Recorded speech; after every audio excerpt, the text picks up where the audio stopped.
Quelle est la différence entre Al-Hamd et Al-Shukr dans le Coran? Les deux termes signifient remercier Dieu.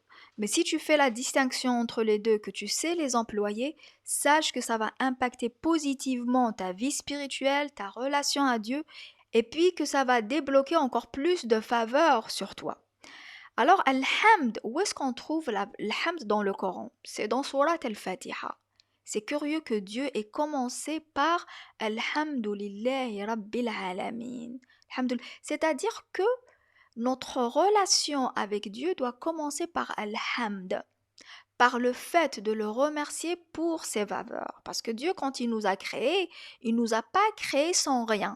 Il nous a créés avec des ni'am, avec des faveurs. Il nous a créés avec ce corps parfait, il nous a créés avec nos cinq sens, il nous a créé la nature, le ciel, la terre, les rivières, les mers, que sais-je. Il nous a créé tout ça pour qu'on puisse vivre cette expérience sur la terre ici-bas. Et donc il nous dit que toutes ces faveurs que vous allez expérimenter, elles ne vous viennent pas de nulle part, elles vous viennent de votre créateur, elles vous viennent de votre créateur. Donc vous devez me remercier pour ça. Ça, c'est une chose. Maintenant, si je prends le mot hamada. Hamada, ça veut dire remercier en arabe. Mais dans hamada, il y a aussi le mot madaha. Si je change l'ordre des lettres, je vais retrouver le mot madaha qui signifie complimenter. Mais avec Dieu, je ne vais pas utiliser le mot complimenter ou le sens complimenter.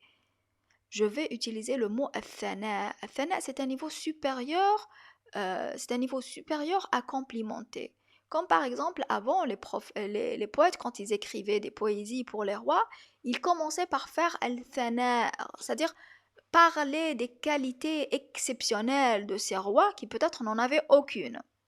Et donc, moi aussi, dans ma relation avec Dieu, je dois faire al-thana qui est dans le ham, le fait de remercier, et puis dans le rappel des qualités exceptionnelles de Dieu qui sont dans le hamd, parce que Dieu, il est mahmoud. Mahmoud en arabe signifie celui qui est apprécié, celui qui est apprécié pour ses qualités. Donc, dans al-hamd, Dieu, il a aussi le nom de Hamid.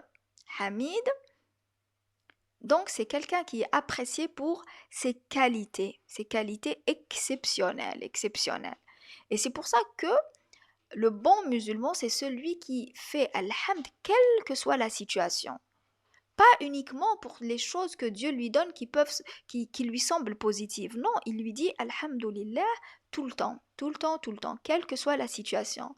Même si d'apparence la situation est négative, elle est difficile, elle est incompréhensible, comme on voit aujourd'hui ce qui se passe avec nos frères qui souffrent.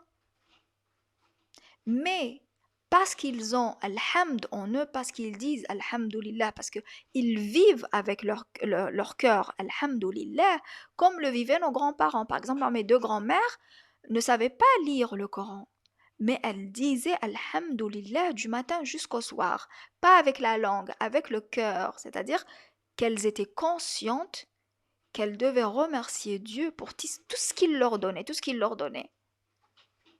Et c'est ça qui leur avait permis de vivre la réalité qu'elles vivaient et aussi de traverser les difficultés de la vie. J'ai vu mes deux grands-mères traverser des difficultés, chacune dans sa vie, mais avec beaucoup de sérénité, avec beaucoup de force, avec beaucoup de calme. Aucune de mes grands-mères n'a été voir le psychologue ou le psychiatre ou quoi que ce soit. Elles ont toutes les deux perdu leur mari alors qu'elles étaient très jeunes. Elles ont élevé plusieurs enfants jeunes. Elles avaient besoin ni d'assistante sociale ni de quoi que ce soit. Mais elles avaient Dieu dans leur vie. Elles avaient Dieu dans leur vie. Et elles avaient ce dhikr magique qui est Alhamdulillah. Alhamdulillah. Donc avec Alhamdulillah, je fais le madh, je remercie Dieu, je me rappelle les qualités exceptionnelles de Dieu parce qu'il est Mahmoud Dieu. C'est celui qui est apprécié pour ses qualités extraordinaires. Et qui est aussi Mahmoud, c'est aussi le prophète sallallahu alayhi wa sallam, dont je vous ai dit la dernière fois dans le dernier podcast que Dieu lui dit wa innaka ala khuluqin azim. Tu as un comportement impeccable, Mohammed, tu es Mahmoud, tu es apprécié, tu as une morale impeccable.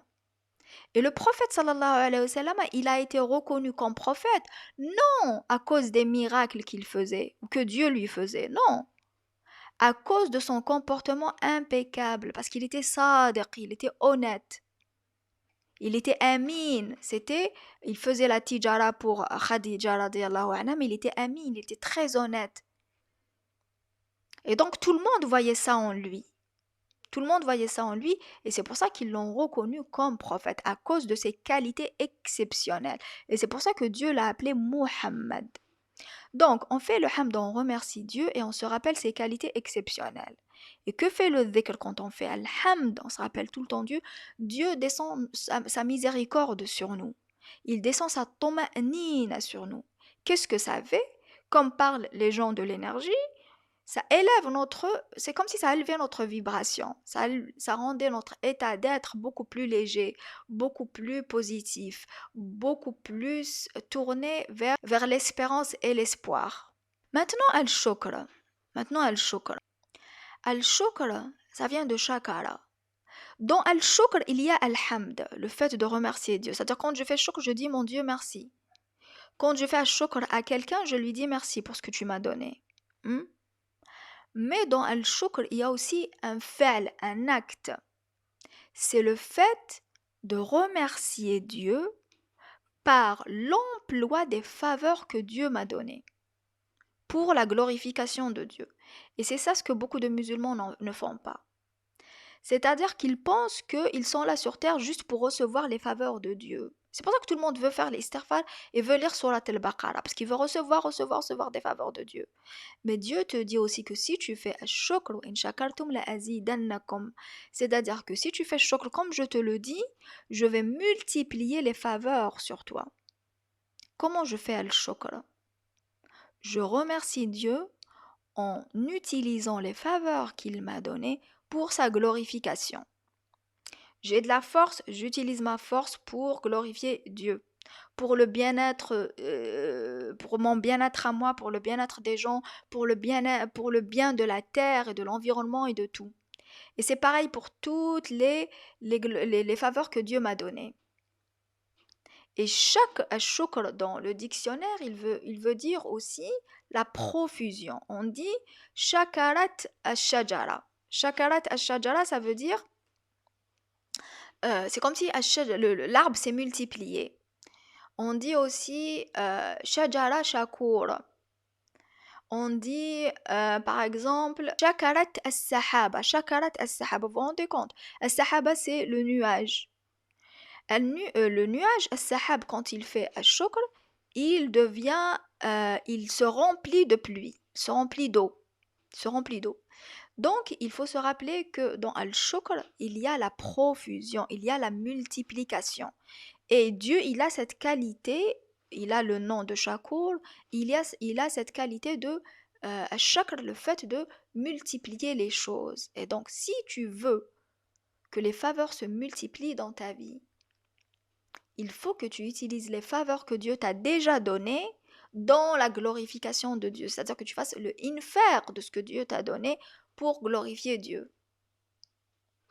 Et donc, tu dois participer dans ce monde. Tu ne dois pas attendre juste de recevoir. Celui qui attend juste de recevoir, il ne vit pas dans le shukr. Il vit pas dans le shukr. Et donc, Dieu ne va pas lui faire la multiplication. Az-ziyada wa in shakartum la azidannakum.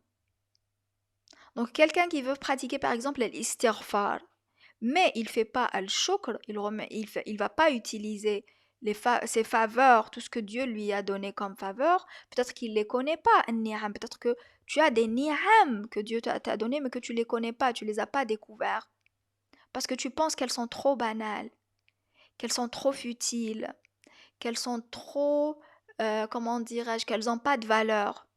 Non, il faut valoriser tout ce que Dieu nous a donné, tout, tout, tout.